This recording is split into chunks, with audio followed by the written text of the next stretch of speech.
guys. I'm gonna stop talking about consistency until I actually start showing it, you know, actions speak louder than words type of thing. How are you guys doing? I think I posted a video like a month ago. I've been absent from YouTube. I speak like people actually care, but yo, I have 1,000 subscribers, so I guess I must be important, you know. Anywho, so basically what I have been doing is working a lot, and when I'm not working, I'm doing dumb shit because the rules have been lifted down from lockdown. I don't know why I'm laying my edges as I introduce myself. Not introduce myself, but like during the intro. So yeah, when I'm not working, I'm just in Montreal doing Montreal things. First thing I want to say is thank you for reaching 1,000 subscribers. I feel like me chill. I'm happy that I have 1,000 subscribers. It really does mean a lot to me. By the way, I did my own braids. But yeah, today I'm gonna come here and give you guys advice on relationships, as if I'm one to give advice on relationships. But I did ask you guys on Instagram, like I always do. I'm gonna be answering some questions about relationship advice. What are you dealing with? What are your problems? I'm here to help. Me, yes, I have the answers. Should women shoot their shot? I think women should shoot their shot. I shot my shot with my man. Put in the friend zone a lot of times, but honestly, it was because we were kind of friends that it kind of passed through, and I could just like laugh about it and be like, ha ha ha. Also, I don't think he was smart enough to actually realize that I was hitting on him, and I think you can shoot your shot to a certain extent. If they're not giving back or reciprocating, you just let it go. When do you know that he's the one? I don't know, that's a very good question. I feel like a lot of people just say this, but like I feel like you just know when someone is the one. There's just things that you don't need to explain to someone that's like meant to be with you, you know what I mean? Like everything just kind of flows like butter, you know what I mean? I wish I had the answer to that question, but I don't know. Do you know if he's how do you know if he isn't lying about not wanting things to end? I think you can just tell with someone's intention and how much effort somebody puts in, if they want to be with you or if they don't want to deal with you anymore. Just because of like, when you don't want to be with someone and you're particularly don't want to see them again, I think that you yourself take a step back in the efforts that you make to see them and spend time with them. So I think that should already be like a clear indication that they want things to end. But yet again, not everybody is super clear. You know, not everybody is super straight up. It's hard for people to just be done, you know what I mean? But yeah, if someone has come to you and they told you that they don't want to see you anymore, then I think you yourself should already take a step back before they get to play with your own feelings and they kind of like jib around and play with the idea whether they want to stay with you or not. You know, like it should already be a clear indication for you, because it's like, if you've already told me you don't want to be with me, I'm not gonna waste my time and let you play around and fool me around until you figure out whether you want to stay with me or not. You know, like your time is much more valuable, so don't let anybody play. Like, don't let anybody mess with your time. You know what I mean? Your time is way too valuable, and you'd rather spend it with someone that actually values your time than someone that will waste it. I'm afraid. I'm 20 and I'm afraid to be in a relationship because I have never been in one. I don't know how to be a girlfriend. I don't think there's like a guideline on how to be a girlfriend, you know what I mean? And I don't think you should be afraid of getting into a relationship as well. But there isn't like a guideline, like there isn't a book on how to be a girlfriend. You know, the only thing you do for that person is what they do for you. You guys just communicate, you guys show each other affection, and from there it just kind of happens. And I don't think people should think that there's a specific textbook guidelines or rules on how a relationship should be. Like, not everything needs to be traditional. The only advice I would give to you is like, stop overthinking it and just go with the flow. The only thing that you can bring to the relationship is yourself, and that's the only thing that they can do themselves, and that's all that matters. So don't be worried about all the other extra shit that'll come after. Don't let anything else eat up your mind. Keep your problems private. I think this is someone giving their advice, and I completely agree. When I was in high school, like with my very first boyfriend or whatever, I used to tell my business to everyone. And let me tell you something, when you give your advice, not your advice, when you go vent to everyone about your relationship, they're gonna feel like they have a say in your relationship, and I promise you, you don't want that. There's a certain extent to like the things that you can go tell people about your relationship, but honestly 100% I would just recommend that you keep it private and keep it between the both of you. You might have a fight with your boyfriend that you know is not significantly going to be a big thing afterwards, but you tell it to your friends and they'll latch onto it. They'll be like, oh, but do you remember that time he did this? Well, obviously I feel like it would be completely different if you're in a relationship that might feel abusive or manipulative. I feel like that's when you should be able to reach out to your friends and talk to them about you, because they might notice some signs that like you necessarily wouldn't notice. But that's the thing, it's very tricky, because some people get manipulated and they don't even know that they are. So yeah, it's a two-way question, but honestly I feel like keeping things in your relationship and keeping things private is honestly key. I wouldn't give you any other advice but that. I feel like my partner gaslights and manipulates me. I don't know if I'm overthinking things. Oh, is there a part 2? No. First of all, this was like sent to me maybe like 3 weeks ago, but if you feel like this about your partner, I think you should get out of the relationship, because that's not how the person you love or that loves you is supposed to make you feel. No one should be manipulating you, especially if they say that they love you or they care for you. So my biggest advice would be to get out of there, because fortunately not everyone always has the best intentions for you as much as you might have good intentions for them. I learned that lesson the hard way. But yeah, I hope you're in a better place right now and that you left. How do you get a man, sis? You don't.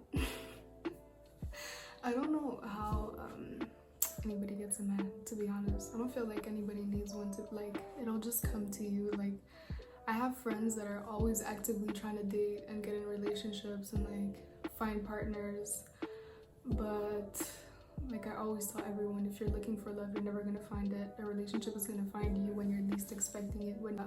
If you go looking for love, you'll never find love. It will find you. Is it okay to have friends with benefits? I think it depends on the type of, if you have tough skin and you can actually deal with it, then of course you can do it. But I think it also has to come with like crazy restrictions if you want to do the whole friends with benefits thing, you know? Like, I feel like if you're doing that, then you're not allowed to have pillow talk or to get to know the person even more and more and more, because at some point someone is going to catch feelings. Like, I don't care what anybody says, oh no, I can do it, I'm not going to catch feelings or whatever. Somebody will.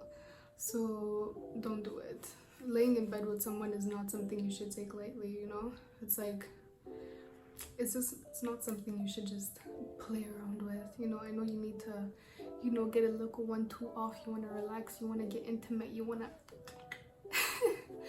but I promise you that like it might not end well, or it might turn into something even better and you guys get into a relationship. But yeah, I don't know, friends with benefits, it's not really my thing. More of a friendship. This is more of, okay, this person's telling me that this is more of a friendship question, but how would you say one should deal with a friend who has anxiety and constantly being let down by said friend with anxiety always being used as an excuse? So I feel like with the world we live in today, especially with a lot of words, a lot of serious issues that people deal with on a day-to-day basis, such as depression, anxiety, PTSD, bipolar disorder.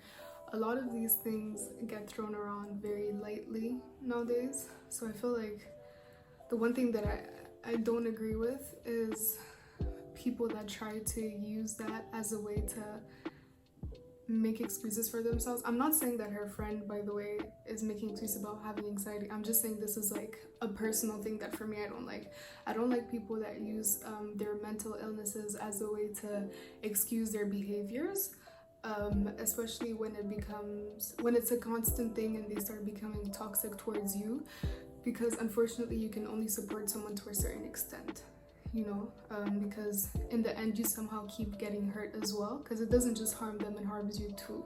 So for your friend that deals with anxiety but uses it as an excuse to get out of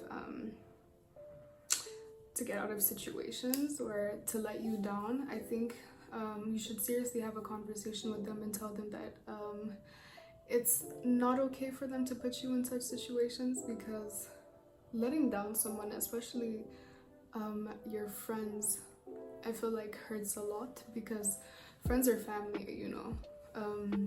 I treat my friends like family. They're my brothers, they're my sisters. So when I feel like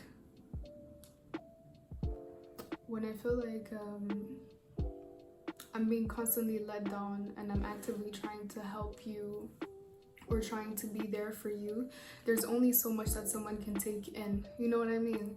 Like, there's only so much that I can do for you when I'm already dealing with my own shit, you know?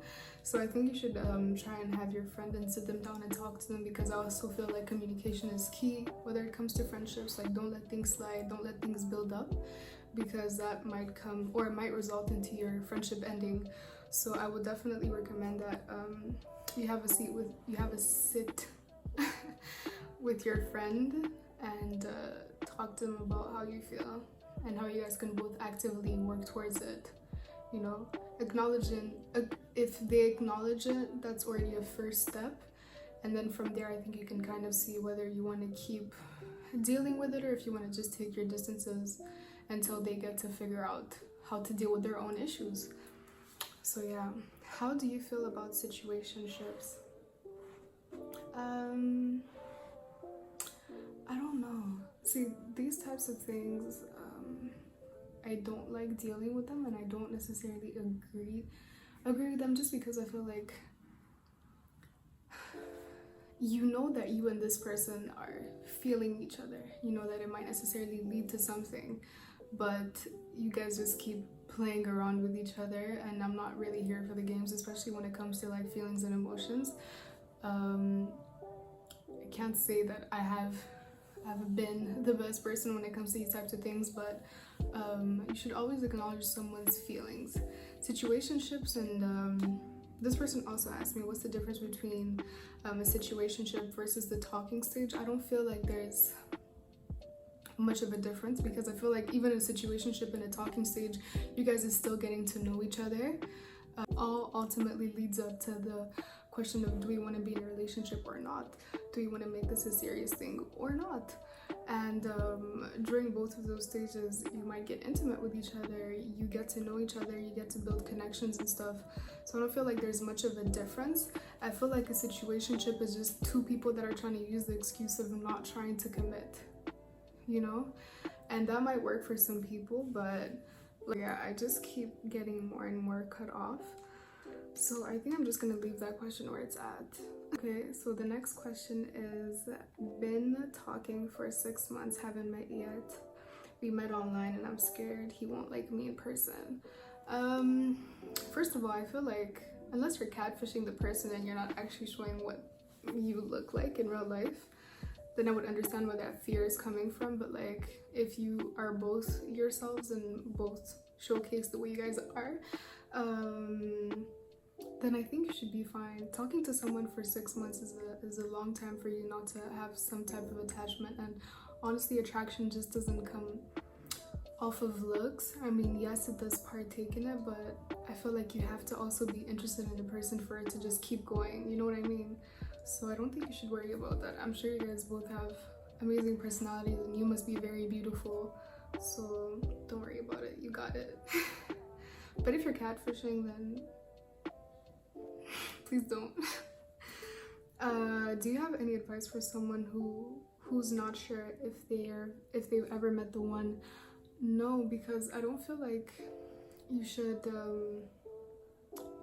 stress yourself about those types of things, you know. From the looks of your profile picture, let me zoom. You still look pretty young, and I don't think like you should ever be worried about meeting the one. You know, the universe works in a way where everything will just kind of fall in line and fall in place when it's supposed to. So don't let things like that rush your judgment or cloud your judgment. And if you've already met the one and you don't know it, then like at some point it's just gonna all fall together, you know what I mean? So don't let it stress you. You gonna be all right. You gonna be all right.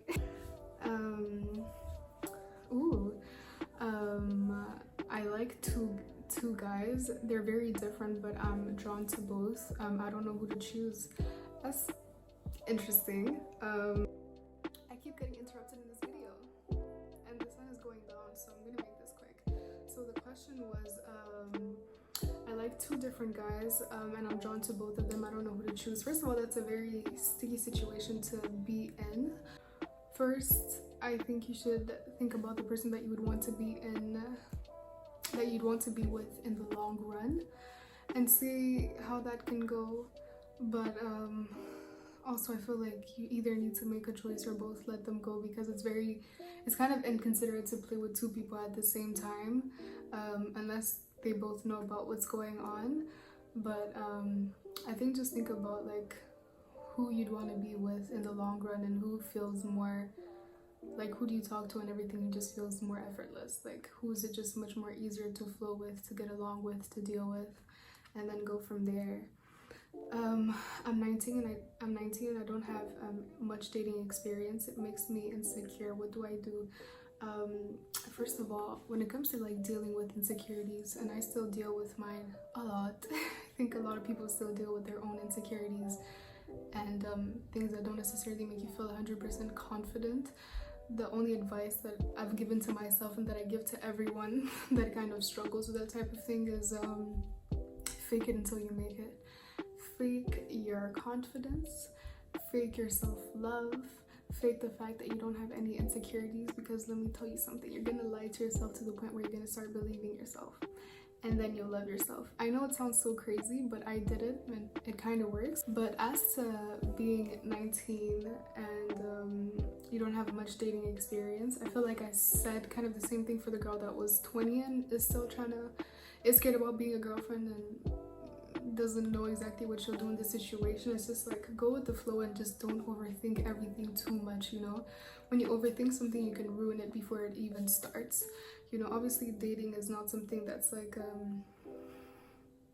easy, because you start playing around with feelings, emotions, intimacy. But just bring yourself to the table and then just let everything flow from there. Don't overthink it. You're beautiful, like, don't ever overthink it. That'll be all for today because the sun is going down.